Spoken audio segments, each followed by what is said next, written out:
말씀은 출애굽기를 찾아보시기 바랍니다. 출애굽기 1장 1절에서 14절의 말씀입니다.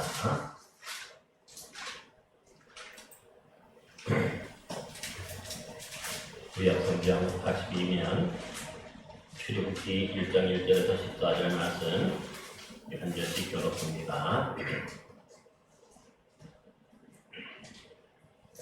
출애굽기 1장입니다. 제가 먼저 1절 읽습니다. 야곱과 함께 각각 자기 가족을 데리고 애굽에 이른 이스라엘 아들들의 이름은 이러하니 루벤과 시므온과 레위와 유다와 이사갈과 스불론과 베냐민과 각각 딸려 각각 생겨 야곱의 허리에서 나온 사람이 모두 70이요 요셉은 애굽에 있었더라. 요셉과 그의 모든 형제와 그 시대의 사람은 다 죽었고 이스라엘 자손은 생육하고 불어나서 번성하고 매우 강하여 온 땅에 가득하게 되었더라. 요셉을 알지 못하는 세왕이 일어나 애굽을 다스리더니 그가 그 백성에게 이르되 이 백성 이스라엘 자손이 우리보다 많고 강하도다. 자 우리가 그들에게 대하여 지혜롭게 하자. 두렵건대 그들이 더 많게 되면 전쟁이 일어날 때 우리 대적과 합하여 우리와 싸우고 이 땅에서 나갈까 하노라 하고 감독들을 그들 위에 세우고 그들에게 무거운 짐을 지워 괴롭게 하여 그들에게 바로를 위하여 국고성 비동과 라암셋을 건축하게 하니라. 그러나 때를 받을수록 더 번성하여 퍼져나가니 애국 사람이 이스라엘 자손으로 말미암아 근심하여 이스라엘 자손에게 이 일을 엄하게 시켜 어려운 노릇으로 그들의 생활을 괴롭게 하니 곧 이기기와 벽돌 굽기와 농사에 여러 가지 일이라. 그 시키는 일이 모두 엄하였더라. 아멘.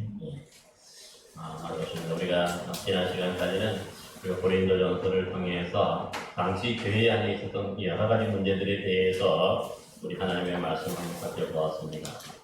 오늘부터 이 출애굽기를 한번 살펴보려고 합니다. 여러분이 출애굽기가 우리를 속해 있는 책이 원래는 한글은 아니고 창세기, 출애굽기, 레위기, 민수기, 신명기까지를 우리가 뭐라 그러죠?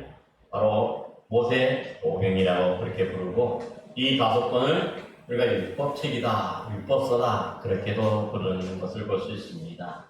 그래서 사실 이 모세 오경이 이 구약에서 가장 근간이 되고 핵심이 되는 그러한 말씀입니다. 여기에 사실은 하나님께서 모든 신앙의 원리나 우리 어떤 삶, 하나님을 어떻게 경배하는 모습들, 내용들 다 여기에 기록이 되어져 있습니다. 그리고 이제 나머지 이제 여호수아부터 이르는 나머지 책들은 역사서도 있고, 거기에 보면 지혜문학이라는 것도 있고, 또 예언서도 있지. 그런데 이 나머지 책들은 사실은 이 모세 오경을 근거로 해서 사실은 생활 속에서 역사 속에서 일어나는 그런 하나님에 대한 믿음의 고백, 그 신앙의 고백의 기록인 것을 볼 수가 있습니다.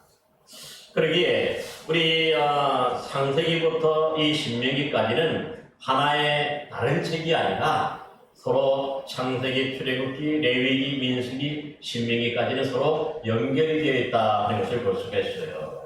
그래서 우리가 잘 아는 대로 창세기는 뭐죠? 우리가 창세기는 주로 약속의 책.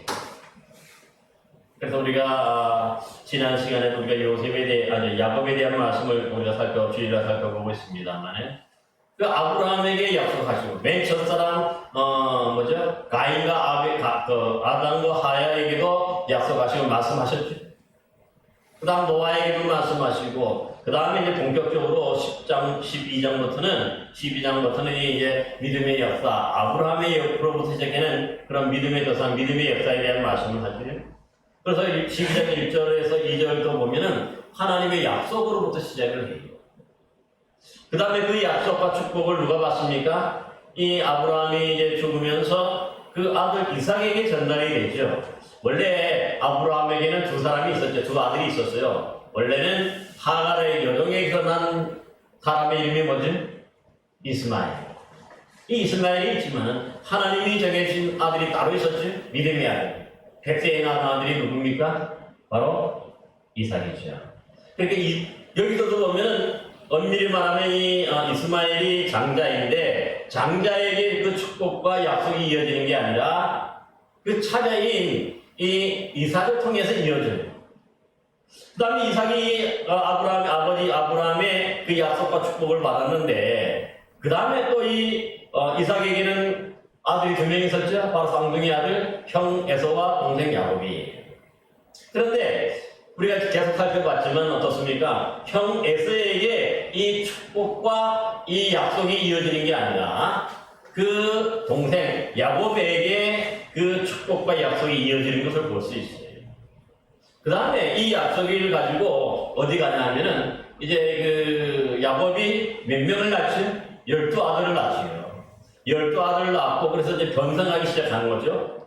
그러면서 그가 다시 외삼촌의 집 라반의 집에서 계속 사는 게 아니라 그가 20년 후에 다시 이 이스라엘 가나안 땅으로 돌아옴으로써 그 약속의 땅, 하나님이 우리 그 약속해 주셨던 그 창세기 28장에 우리 살펴봤죠.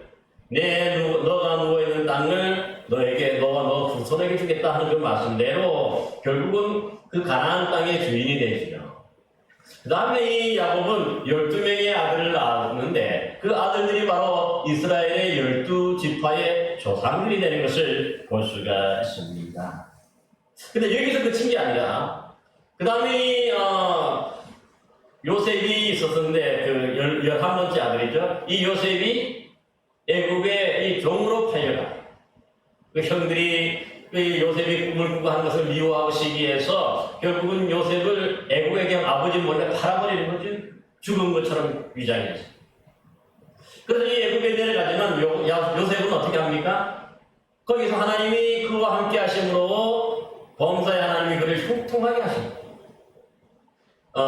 그래서 결국은 그가 애굽의 총리가 되는데 바로 그 총리가 되는 것은 뭡니까? 이 꿈을 바로가 꾸었던 꿈을 해몽함으로 인해 가지고 그것을 미리 준비하는 하나님의 지혜가 충만한 사람에 대해서 하루아침에 요셉이 애굽의 총리로 등극을 하게 되죠.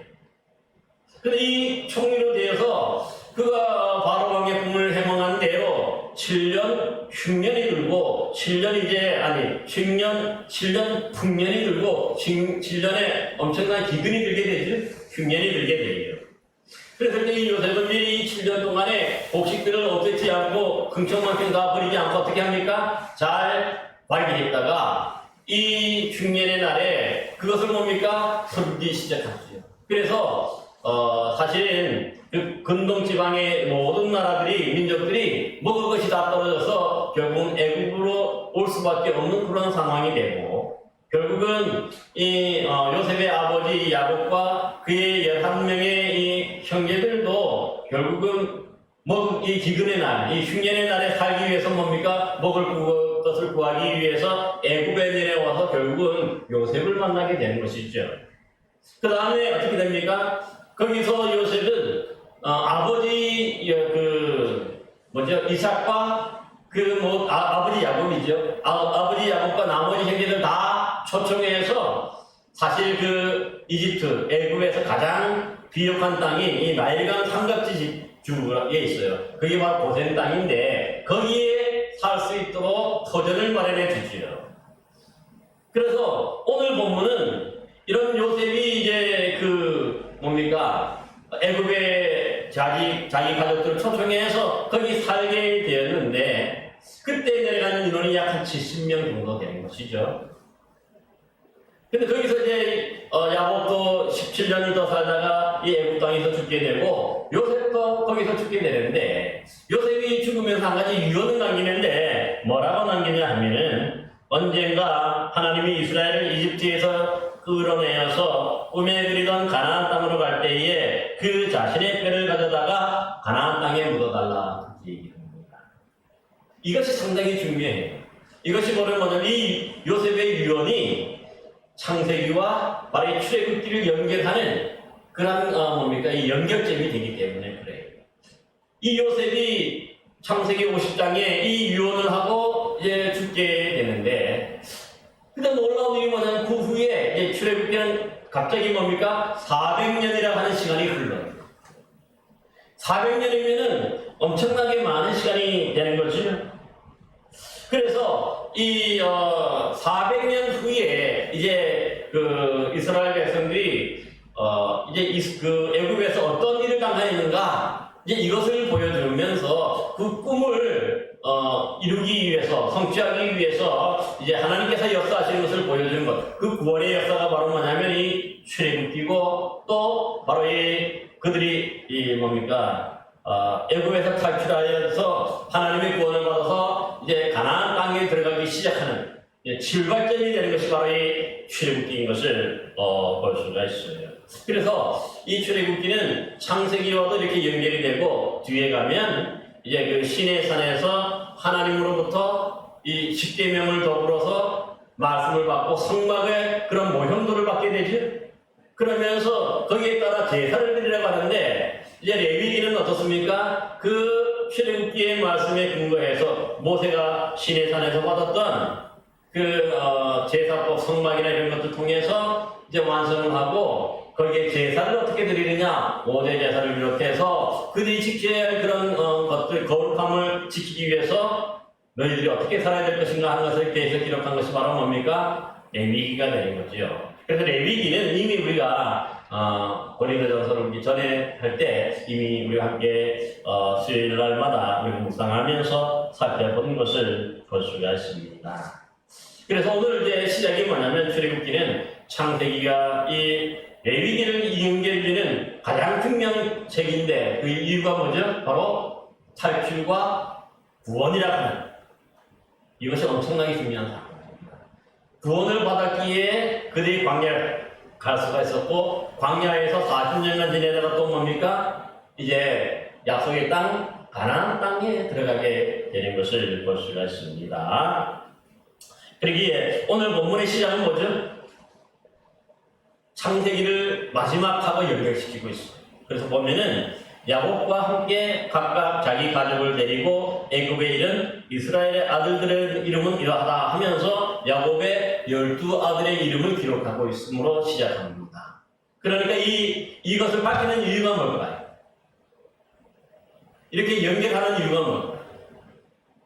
사실 가장 중요한 것은 뭐냐면 이 구약 성경뿐만 아니라 이 성경에 보면 이 족보를 하는 것, 이 계보를 하는 것이 그들에게서는 아주 중요합니다. 왜냐하면 그 족보, 그 계보만 따져봐도 가장 먼저 알 수 있는 게 뭡니까? 우리는 하나님으로부터 왔고 또 하나님의 뜻을 행하기 위해서 이 땅에 선택받은 백성이라 하는 것들을 이 족보를 통해서 보여주기 때문에 그래서 우리 창세기에서 이제 이 야곱의 12아들이 애굽에 내려가게 되었는데 그 12아들의 이름을 기록함으로써 어떻습니까? 400년이 흘렀지만 그 12아들이 의해서 야곱과 그 12아들에 의해서 후손이 번성하고 또 번성했다 하는 것들을 보여주고 있는 것이죠. 그래서 이 이스라엘, 이 야곱이 다른 말로 한다면 이스라엘이 되죠. 야곱강에서 천사와 씨름하여서 결국 이름으로 뭡니까? 이스라엘이라 하는 그런 이름을 받게 돼요. 그러니까 사실은 이 이스라엘이라 할 때 오늘날 이스라엘이라는 이름을 우리가 사용하는데 그 이름은 어디서부터 옵니까? 바로 이 야곱의 이름이 바로 이스라엘인 것을 볼 수가 있어요. 그러니까 이스라엘의 후손, 야곱의 후손이다. 그런 의미로 우리가 이스라엘이라고 그렇게 부르는 것도 볼 수가 있습니다. 그만큼 중요한 거죠. 그러니까 그 조상이 이스라엘이 어떻게 시작되었는가?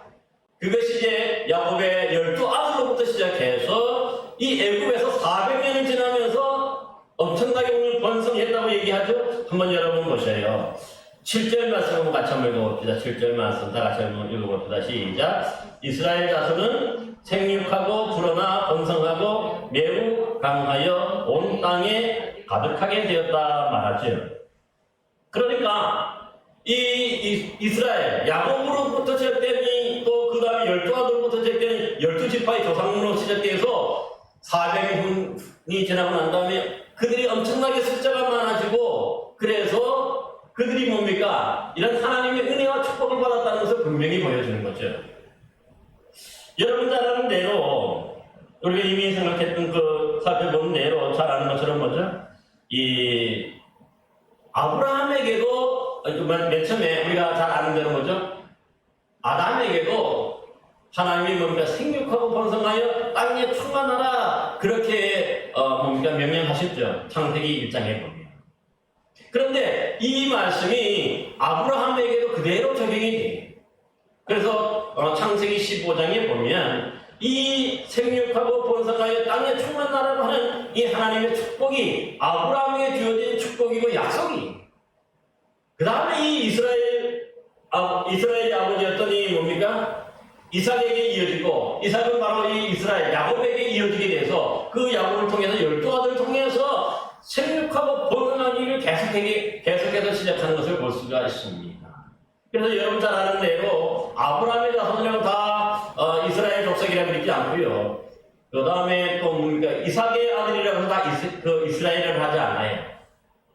오늘날 중동은 주로 누구의 자손입니까? 이스마엘의 자손입니다. 그러니까 야곱과 이 뭡니까 대조가 되는 이스마엘의 자손이 지금의 아랍 족속이 되고 이스라엘은 이 오직 뭡니까 12지파를 통해서만 그 전통이 내려오고 믿음이 내려오기 때문에 이들은 특별히 이스라엘이라고 그렇게 부르는 것을 볼 수가 있어요.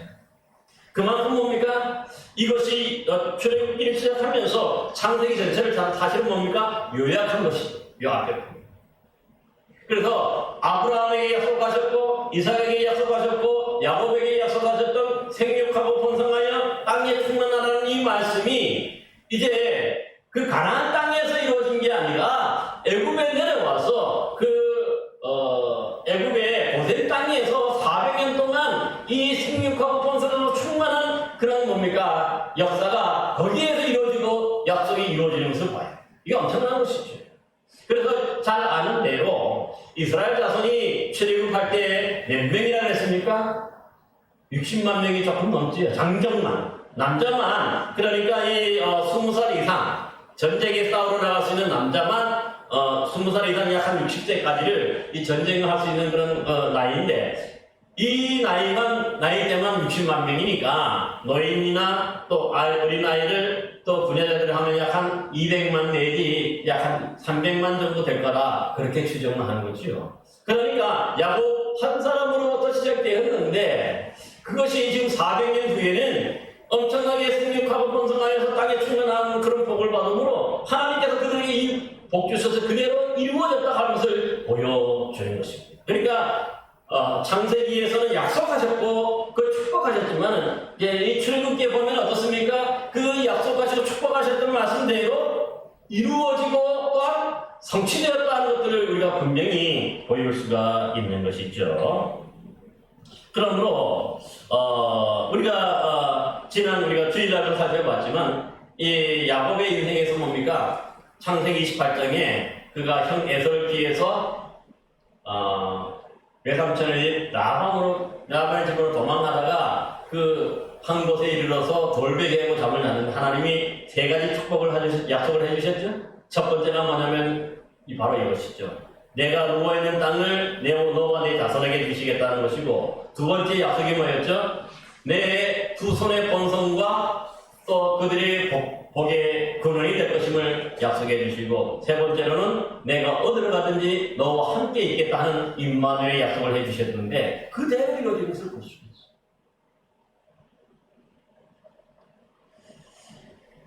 그러니까 우리가 출애굽기를 시작하면서 이 다른 책이 아니라 창세기 약속하셨던 그 복이 이제 출애굽기를 통해서 시작하면서 그대로 이루어져서 400년 후에는 엄청난 그런 숫자로 불어나고 생육하고 번성하였다 하는 것들을 분명히 보여줍니다. 그리고 우리 잘 아는 말씀 하나 있죠. 우리가 욥기 8장 7절에 보니까 뭐라고 말합니까? 내 시작은 미약하였으나 내 나중은 심히 창백해 되리라 그렇게 말씀하시는데 사실 이 말씀 그대로 이루어진 거죠. 야곱 한 사람으로부터 시작이 됐는데 그 야곱 한 사람으로부터 시작된 것이 400년 후가 되니까 남자만 60만 명 그러니까 약 한 200만 명 이상의 사람들이 엄청난 숫자로 이렇게 불어나는 것을 볼 수가 있는 거지요. 그만큼 뭐냐면 하나님의 약속은 이 400년간에 있어서는 적어도 뭡니까? 그 어떤 말씀도 없어요. 바로 출애굽기로 이어지기 때문에 400년이라는 공간이 있는데 그것은 뭡니까? 하나님의 약속이 이루어지는 기간이 되는 것을 볼 수가 있습니다. 오늘날 우리들도 마찬가지라 생각합니다. 사실 우리도 보면 뭔가 하나님의 약속이 우리 눈에 때로는 보이기도 하고 때로는 우리가 뭡니까? 우리 눈으로 경험하고 체험할 수 있지만은 어떤 때는 보면 우리 눈에는 전혀 보이지 않아요. 우리 눈에는 보이지도 못하고 분별도 안 되는데 근데 어느 정도 시간이 지나고 난 다음에 보면 어떻습니까? 뒤돌아보면 하나님이 이 모든 것 하나하나를 다 이루시고 성취하시는 것을 보게 되는 것이죠. 이게 신앙의 역사입니다. 그러기에 하나님의 역사하심이라고 하는 것은 우리 눈에 보이는 것만이 다가 아니라 우리가 잘 눈으로 보고 또 우리가 잘 체험하지는 못할지라도 그러나 그 순간에도 하나님은 쉬지 않고 일하시고 우리에게 역사해 주셔서 우리로 하여금 이렇듯 놀라운 일들을 감당할 수 있도록 우리에게 도우시고 함께 해주시는 것을 우리는 기억해야 할 줄로 믿습니다. 그러기에 어떻게 해야 됩니까? 우리 믿음의 사람들은 때로는 우리 하나님의 역사하심이 잘 보이지 않고 뭔가 그런가 할지라도 하나님이 그 시간에 쉬시는 것이 아니라 그 순간에도 우리를 위해서 일하시고 우리를 위해서 지금도 역사하고 계심을 우리는 믿어야 할 줄로 믿습니다. 이것이 진짜 믿음인 것입니다. 그러므로 여러분 지금 우리 눈에 내 신앙의 모습이 또 내가 지금 하나님께 기도하는 것들이 잘 보이지 않고 또 잘 우리가 눈에 띄지 않는다 할지라도 너무 실망하거나 낙심할 필요가 없어요. 여러분들이 진짜 믿음의 사람이라면 하나님은요 나도 모르는 순간에 이 모든 것들이 생육하고 본성가에서 강한 민족으로 이렇게 성장시켜 두듯이 저와 여러분들에게도 똑같이 우리 눈에 보이지 않는 그 순간에도 일하고 계셔서 이 모든 것들을 이루시고 채우시는 줄 믿으시기를 바랍니다. 이것이 바로 신앙이기 때문입니다. 그 다음에 우리 한번 봅시다. 본문 8절에서 11절 말씀 우리 함께 같이 읽어보겠습니다. 8절부터 11절입니다. 다 같이 읽겠습니다. 시작. 요셉을 알지 못하는 세 왕이 일어나 애굽을 다스리더니 그가 그 백성에 이르되 이 백성 이스라엘 자손이 우리보다 많고 강하도다. 자, 우리가 그들에게 대하여 지혜롭게 하자. 두렵건대 그들이 더 많게 되면 전쟁이 일어날 때에 우리 대적과 합하여 우리와 싸우고 이 땅에서 나갈까 하노라 하고 감독들을 그들 위에 세우고 그들에게 무거운 짐을 지워 괴롭게 하여 그들에게 바로를 위하여 국보성 비동과 라암셋을 건축하게 하니라. 그러니까 여기 보니까 요셉과 그 형제들 다 죽게 되죠. 애굽 땅에 내려와서 고센 땅에 살게 되지만은 그러나 이제 세월이 400년이 흘렀으니까 엄청나게 많은 세월이 흘러서 여기 보니까 하나님이 주신 지혜로 이 애굽 전국을 다스렸던 총리 요셉을 모르는, 전혀 모르는 새로운 왕이 들어섰다. 그렇게 표현합니다. 여기서 말하는 알다라고 하는 표현이 아주 독특한 말인데요. 이 출애굽기 1장에서 14장, 그러니까 출애굽 애굽을 떠나기 탈출하기 전까지 그 14장까지 이제 15장에서 이제 홍해를 건너게 되는데요. 이때까지 이 알다라는 단어가 자그마치 20번 이상이나 아주 빈번하게 사용이 됩니다. 그러니까 아주 신학적으로 중요한 그런 단어예요. 여기서 말하는 알다라는 말이 어떤 뜻이냐면 그냥 지식적으로 간접적으로 아는 것이 아니라 여기서 말하는 이 안다 하는 것이 어떤 뜻이냐면 내가 직접 체험하고 내가 직접 경험해서 아는 것을 말합니다. 그러니까 우리가 어떤 사람에 대해서 안다고 할 때에 뭔가 소문을 들어서만 아는 것이 그건 제대로 된 것이 아니죠. 확인된 게 아니죠. 적어도 어떤 한 사람에 대해서 안다고 할 때 그 사람을 겪어보고 그 사람을 만나보고 직접 체험해보고 난 다음에 그 사람에 대해서 내가 안다. 그렇게 표현할 수 있다는 것이죠. 만나보지도 않고 그 사람의 얘기를 들어보지도 않고 안다는 것은 그것은 뭡니까? 간접적으로 한 것, 때로는 다른 사람들의 소문에 의해서 또 뭡니까? 다른 사람들이 뭡니까? 보태고 빼고 그래서 때로는 뭡니까? 또 좀 악의적인 그런 마음으로 그 사람을 나쁘게도 이렇게 소문을 내고 또 알려줄 수도 있기 때문에 그런 것들은 진짜 아닌 게 아니라는 뜻입니다.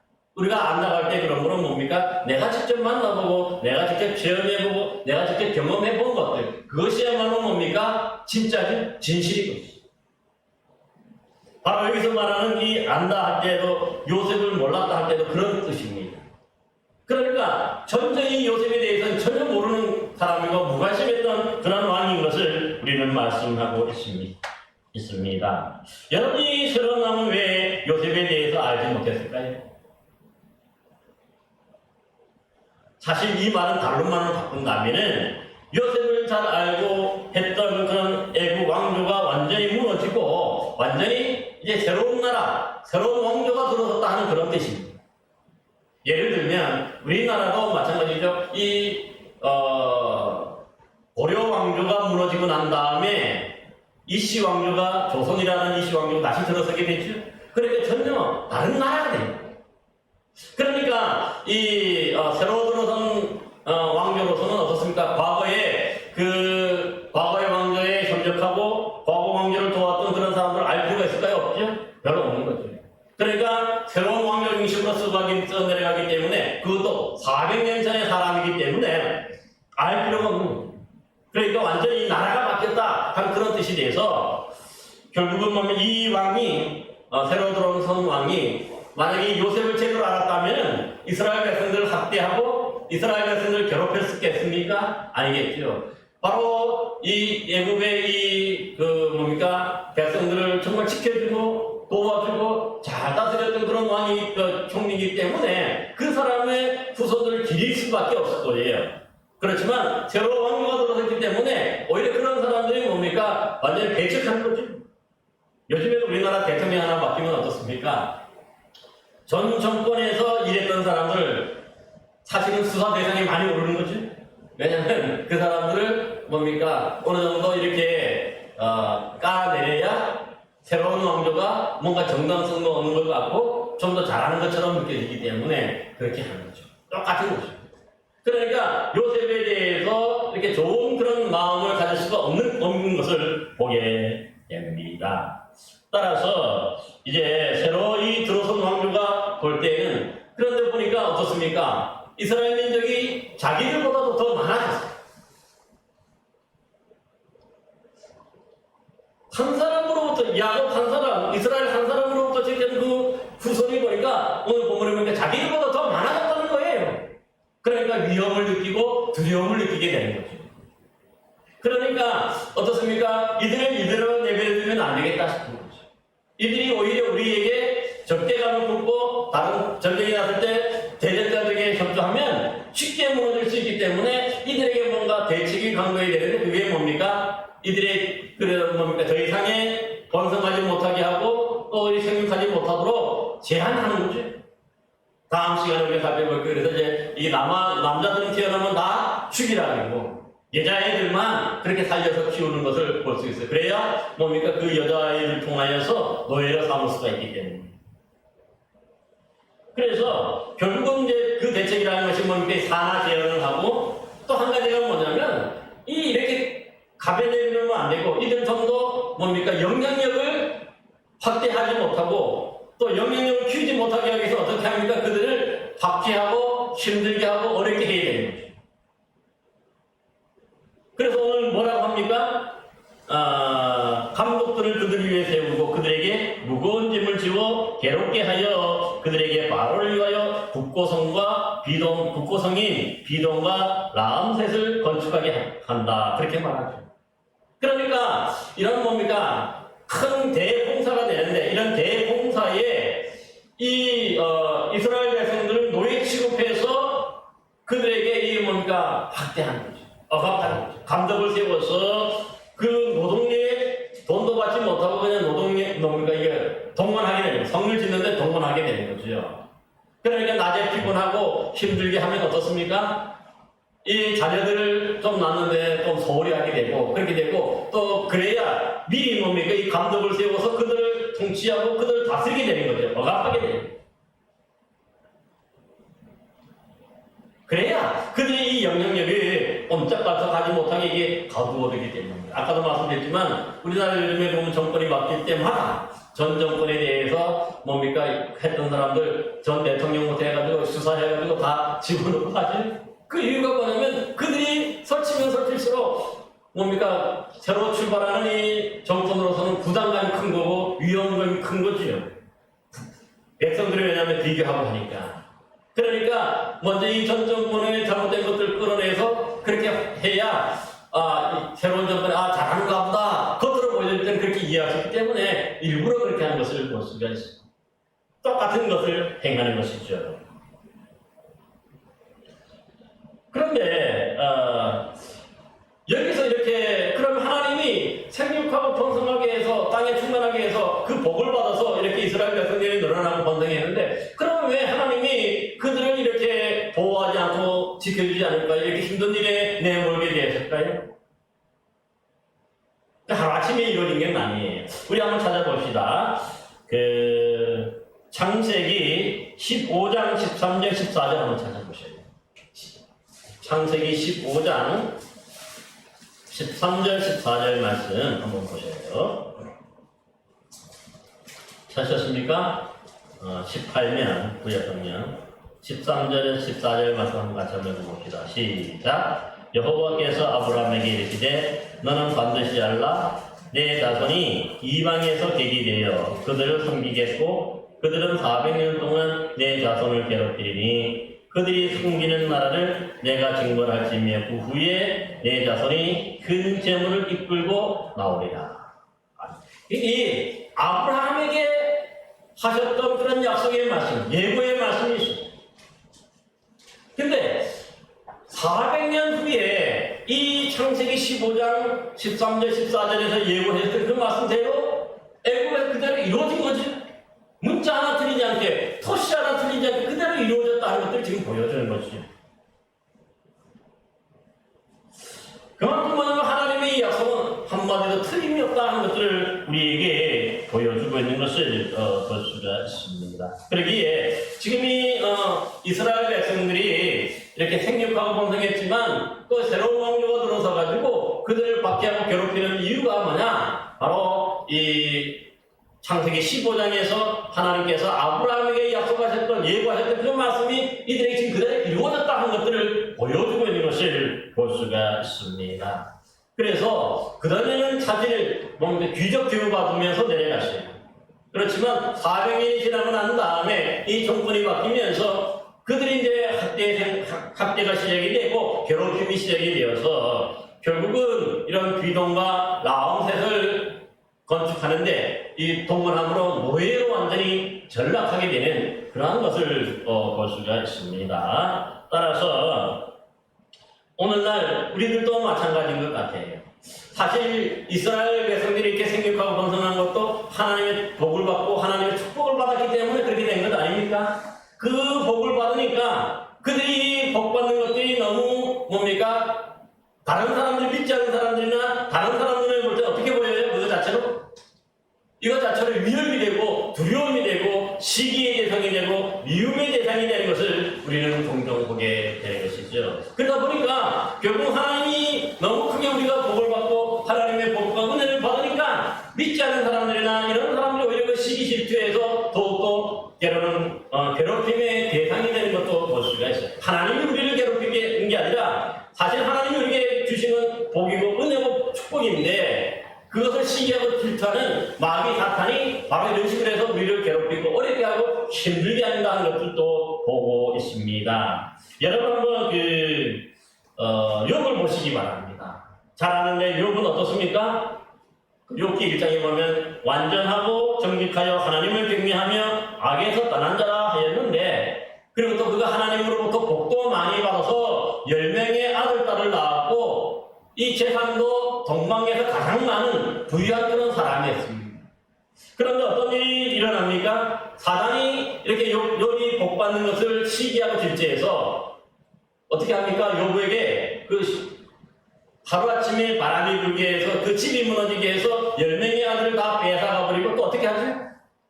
그것도 모자라서 욥의 뭡니까? 육신에 이 종기가 나고 온몸에 종기가 나게 해서 기왓장 질그릇으로 긁을 정도로 그만큼 뭡니까? 아주 이 욥을 시험하고 괴롭히고 학대하는 것을 봐요.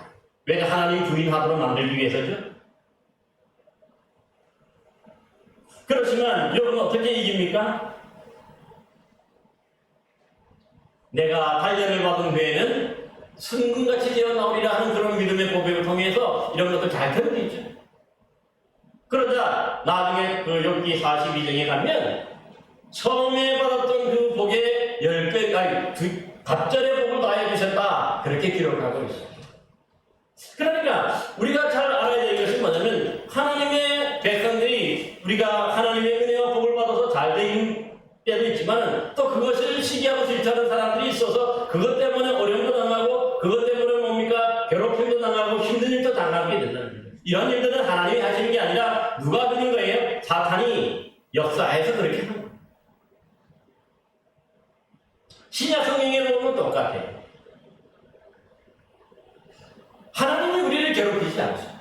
하나님이 우리를 학대하시는 게 아니라 바로 그 우리의 믿음을 실현하고 또 연단하는 마귀 사탄이 우리로 하여금 이렇게 괴롭히게 하고 우리를 학대하고 핍박하는 것을 볼 수가 있는 겁니다. 여러분, 그래서 우리가 그 또 한 가지 예를 들어보면 예수님도 마찬가지 아닙니까? 하나님께서는 독생자 예수 그리스도를 이 땅을 구원하시기 위해서 보내셨는데 세상 사람들은 그 메시아로 오신 예수님을 어떻게 합니까? 그 대적자들이 그 예수님을 십자가에 못 박아 돌아가시게 만들잖아요.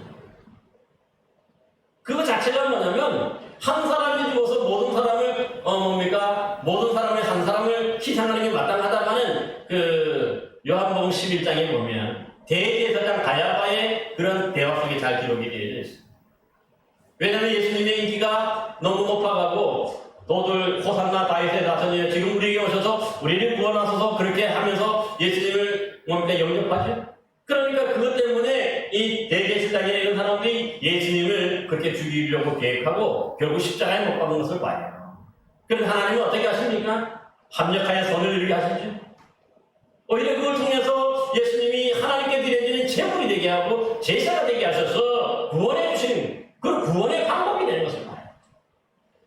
그래서 죽음으로 끝나는 게 아니라 어떻습니까? 장사되지 3일 만에 다시 살려주셔서 살아나게 해주셔서 부활의 영광을 주셔서 그래서 믿음의 줄과 되는 것을 볼 수가 있는 겁니다. 따라서 오늘도 우리가 그러므로 우리 신앙인들이 조심해야 될 것은 뭐냐면 하나님의 은혜와 축복을 받아서 이 땅에서 잘되고 형통하는 것도 중요하지만 또 그런 것들을 시기하고 또 그런 것들을 미워하는 이런 마귀 사탄이 우리를 힘들게 하고 괴롭히게 수 있다고 하는 것들을 분명히 기억해야 합니다. 그러기에 진짜 신앙인들은 뭐냐면 이 땅에서 뭔가 잘되고 형통한 어떤 그런 삶이 그것이 진짜 복받는 것이 아니라 뭔가 형통하고 잘되는 것만이 결코 하나님의 은혜나 하나님의 축복은 아니라는 것을 어느 나중에는 깨닫게 되는 것입니다. 뭔가 내가 형통하고 뭔가 내가 말하는 대로 잘되는 것 자체가 그 신앙의 복이 아니고 하나님의 축복이 아닌 것을 알아요. 오히려 이런 것들은 세상에서 우리가 사용하다가 어느 정도 보면 다 없어지지만 하나님 나라에서 갈 때는 하나도 가져갈 수 있는 게 없지. 그렇기 때문에 맨 처음에 이런 것들이 우리에게는 중요하고 소중하게 얘기지만 가면 갈수록 신앙이 깊어지고 그 신앙의 연조가 뭡니까 이 깊어질수록 어떻게 되냐면 이런 세상적으로 형통하고 세상적으로 잘 되는 것보다 하나님 뜻을 행하고 하나님 말씀대로 살아가는 것 그게야 진짜 신앙인의 모습이라 하는 것들을 깨닫게 되고 그래서 뭡니까 나중에 가야 결국은 뭡니까 어느 정도 이 모든 것들을 포기하고 좀 하나님의 영광을 위해서 그렇게 살아가게 되는 것이죠. 따라서 어떻게 보면 이 땅에서 잘되고 많이 쌓아두는 것만 우리가 바라거나 기대하는 것 이것 자체가 하나님의 축복이라고 생각하지 말고 오히려 이런 것들이 그런 것들에 매달리다 보면은 마귀 사탄에게 괴롭힘도 당하고 마귀 사탄에게 뭡니까 또 이 빼앗길 수도 있으므로 진짜 우리 신앙인이 해야 할 일이 뭘까요? 먼저 그의 나라와 그의 의를 구하는 그런 믿음의 삶을 살아가는 것 이게 진짜 믿음의 복인 줄로 믿습니다. 여러분들 이런 복을 받아 누리시기를 간절히 기원합니다. 이제 마지막 12절에서 14절 말씀 좀 함께 읽겠습니다. 12절에 14절 말씀 같이 읽읍시다. 시작. 학대를 받을수록 더욱 광성하여 퍼져가니 애굽 사람이 이스라엘 자손으로 말미암아 근심하여 이스라엘 자손에게 일을 엄하게 시켜 어려운 노동으로 그들의 생활을 괴롭게 하니 곧 거기 이기기와 벽돌 굽기와 농사의 여러 가지 일이라 그 시키는 일이 모두 엄하였더라 합니다. 여기서 엄하다 하는 그런 표현을 써요. 엄하다는 말이 말이 뭡니까? 그만큼 뭡니까? 극심하게 괴롭혔다는 그런 뜻이에요. 꼼짝달싹 못하겠다. 따라서 여러분 우리말 이런 말이죠. 잡초는 밟을수록 어떻게 합니까? 번식하죠. 그것처럼 사실 그러니까 이스라엘 자손들에게도 똑같이 이 요셉을 모르는 새로운 왕조가 들어서도 이 이스라엘을 뭡니까 이 박해하고 괴롭혀서 그들을 뭡니까 제한하고 영향력을 축소시키려고 하지만 그럴수록 가혹하게 할수록 어떻게 됩니까? 더 생육하고 더 번성해졌다 그렇게 말씀입니다. 왜냐하면 아까 말했지만 우리에게 복 주시고 우리에게 축복하시는 하나님의 그런 역사하심이지만은 반대로 우리를 괴롭히고 우리를 어렵게 하는 건 누가 역사하는 거예요? 마귀 사탄이 그렇게 하는 거기 때문에 계속해서 하나님의 역사가 있으면 마귀 사탄이 또 따라가서 거기에 또 이렇게 괴롭히고 또 역사하시는 걸 봐요. 역사하는 걸 봐요. 오늘날에도 똑같은 거죠.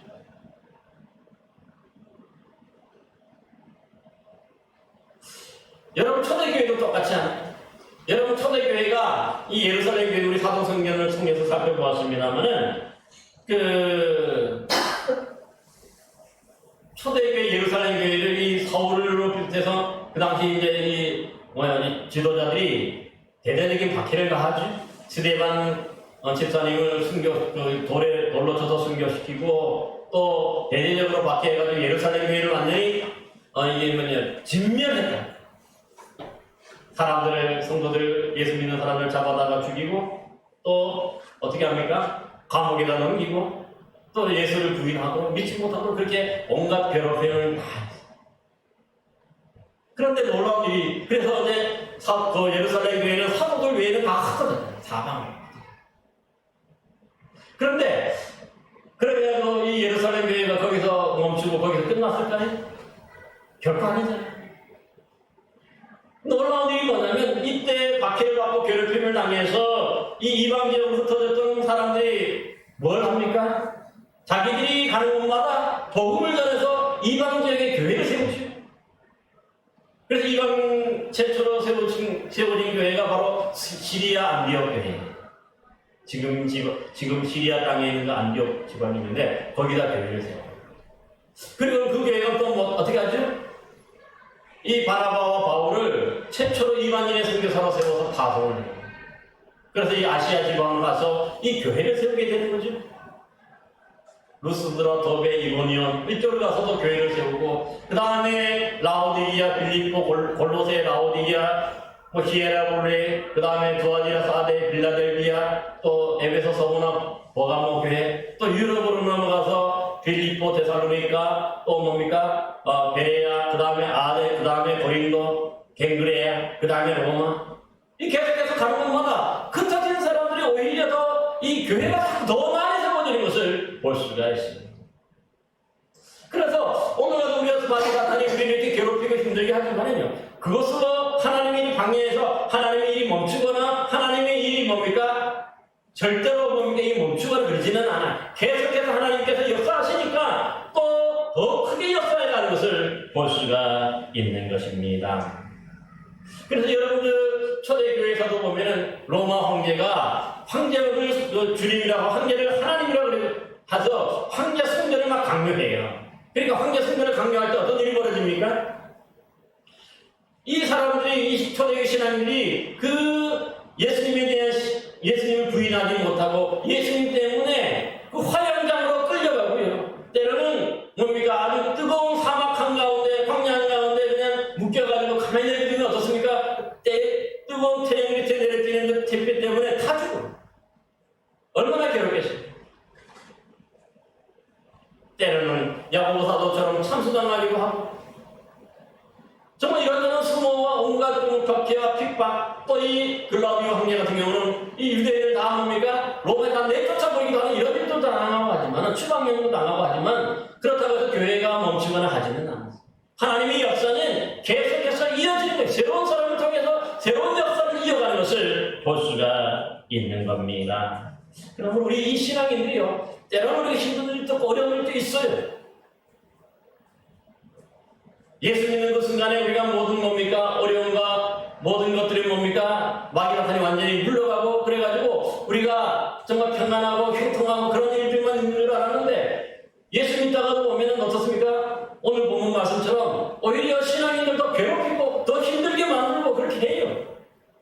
하나님은 우리에게 복 주시고 은혜 주시지만 또 그걸 뭔가 옆에서 시기하고 싫다는 이 마귀 사탄의 세력은 또 그걸 괴롭혀서 우리로 하여금 무너지게 하고 넘어지게 만들어가는 거죠. 그렇기 때문에 우리가 어떻게 보면 어떤 분은 얘기할 때 우리에게 고난이 없고 우리에게 괴로움이 없다면 힘든 일이 없다면 우리가 예수를 제대로 믿지 못하는 증거다 그렇게도 얘기를 해요. 그만큼 뭐냐면 우리가 바르게 믿음 생활하고 바르게 하다 보면은 이런 어려움도 당하게 됩니다. 왜냐하면은 마귀 사탄이 우리가 예수님 못 믿게 하려고 오히려 이렇게 뭡니까 부정적으로 역사하는 것을 볼 수가 있습니다. 축복을 받게 하고 이 구원을 방해해서 넘어지게 만드는 거죠.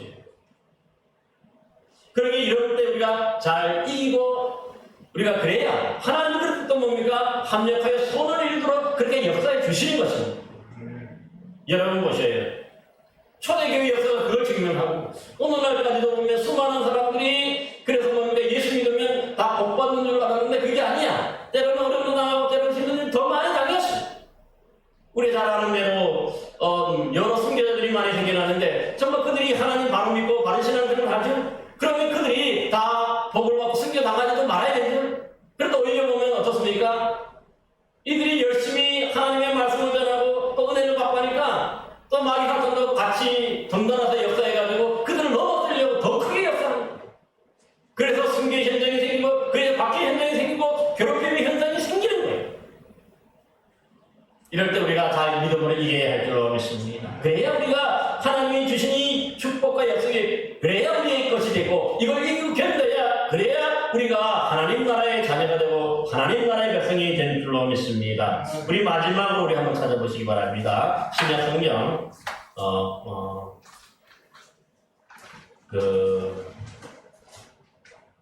로마서 8장 18절 말씀 한번 찾아보세요. 신약 성경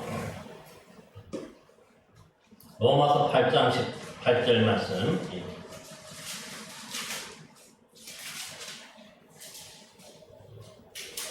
17절, 18절 두 절 말씀 한번 같이 읽어봅시다. 신약성경 제가 가지고 있는 성경은 249면입니다. 17절 시작. 자녀이면 또한 상속자고 하나님의 상속자여 그리스도와 함께하는 상속자니 우리가 그와 함께 영광을 받기 위하여 고난도 함께 받아야 할 것이니라. 생각하건대 현재의 고난은 장차 우리에게 나타날 영광과 좁히 비교할 수 없도다. 아멘. 이게 뭐라고 말씀합니까? 우리가 영광을 받기 위해서는 고난을 받아야 된다. 그런데 이 고난을 받을수록 우리 믿음이 더욱더 온전해지고 고난을 받을수록 우리 믿음이 뭡니까? 든든해지는 것을 봐요. 그래서 고난이 없이 살아갈 때는 우리 믿음이 이게 뭐냐면 금방 쉽게 무너지는 그런 신앙이지만 이 고난을 통해서 연단받은 믿음은요 결코 흔들리지 않고 정말 든든한 그런 믿음이 되는 것을 보게 되는데요. 뿐만 아니죠. 이 고난을 통해서 그래서 뭡니까? 이겼을 때 장차 우리에게 나타날 영광과 좁히 비교할 수 없다. 지금 우리가 받는 이 고난과 우리가 하나님 나라에서 받는 영광은 비교조차가 안 된다. 그러니까 지금 현재 이 고난을 이기라는 말입니까? 견디라는 말입니까? 아닙니까? 이기고 견뎌야 된다는 거죠. 이기고 견뎌야 이런 영광이 우리에게 주어지고 그래야 우리가 이런 뭡니까? 진짜 하나님의 은혜와 복을 누리게 될 줄로 믿습니다. 저 여러분도 어려운 일들 힘든 일이 있지만 그럼에도 불구하고 우리 모두가 끝까지 견디고 이기고 승리해서 그 하나님 나라에서 받게 되는 그 영광과 그 은혜로 여러분들도 충만한 그런 받아들임으로 복되고 정말 영광스러운 여러분들의 삶이 되기를 간절히 기원합니다. 기도하겠습니다. 은혜와 사랑이 충만하시고 자비하신 아버지 하나님, 오늘 아버지 하나님 이스라엘 백성들이 이제 애굽에 가서 400년 지나는 동안에 하나님의 은혜와 복을 받아가지고 그 약속이 이루어져서 약속대로 번성하고 생육하여서 땅에 가득하게 되는 그런 모습을 보면서 하지만 한편으로 아버지 하나님이여 또 이 마귀 사탄이 또 시기하고 질투해서 그들을 괴롭히고 학대하는 모습도 봅니다. 그렇지만 우리가 이럴 때일수록 더욱더 큰 믿음으로 이기고 견디게 하여 주시고 승리하도록 역사하여 주시옵소서. 그래야 장차 우리에게 큰 영광으로 우리에게 주어질 줄로 믿습니다. 이기고 승리함으로 말미암아 이 영광의 자리에 역사하여 주옵소서. 예수 그리스도의 이름으로 기도하옵나이다. 아멘. 감사합니다. 교회 소식은 주보를 참고해 주시기 바라고, 이번 주일날 버틀러 파티입니다. 그래서 각 가정별로 우리 교회들 정말 여러분 이거 한번 대접하고 싶은 것도 있거나 크고 좋은 맛있는 그런 음식만이 아니라 여러분이 하시는 최선의 것들 하나씩 준비해가지고 함께해서 또 귀한 시간, 교제의 시간 될 수 있도록 이렇게 협력해 주시기를 부탁드립니다.